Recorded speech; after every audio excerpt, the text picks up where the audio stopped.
Nicolas, vous nous parlez ce matin du plénum du Parti communiste chinois qui se réunit à huis clos jusqu'à jeudi. Et c'est un moment clé dans la vie du régime.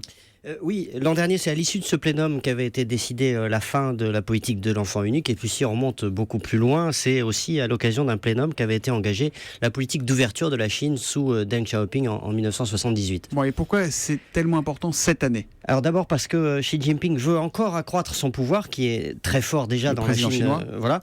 Et pour ça, il utilise à outrance la lutte contre la corruption. Plus d'1 million de membres du Parti communiste ont déjà été sanctionnés. C'est une politique qui fait beaucoup de vagues en interne, y compris au plus haut niveau.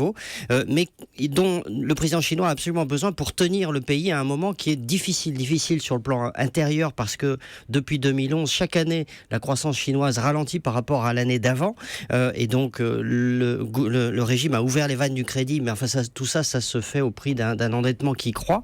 Et puis d'autre part, vis-à-vis de l'extérieur, la rhétorique nationaliste du gouvernement chinois complique les relations avec ses grands partenaires commerciaux, avec les États-Unis, et aussi d'ailleurs avec l'Europe, qui change de discours en ce moment vis-à-vis de la Chine. Là, on passe de l'économie à la politique, et je parle sous le contrôle d'Antonin André. C'est que l'objectif de Xi Jinping, c'est le même que tous les politiques, c'est sa reconduction à la tête du pays. Il veut y rester. Reconduction pour 5 ans, ce sera l'objet du prochain congrès qui se tient l'année prochaine.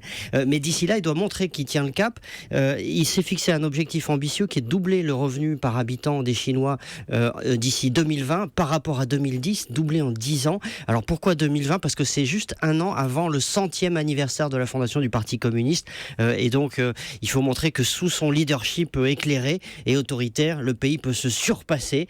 Le président chinois multiplie comme ça les grands discours sur le rêve chinois pour essayer de retrouver cette grandeur perdue de la Chine, qui était la première puissance du monde au XVIIIe siècle et qui est en passe de le revenir, mais à marche forcée. Merci beaucoup les éditorialistes. À demain.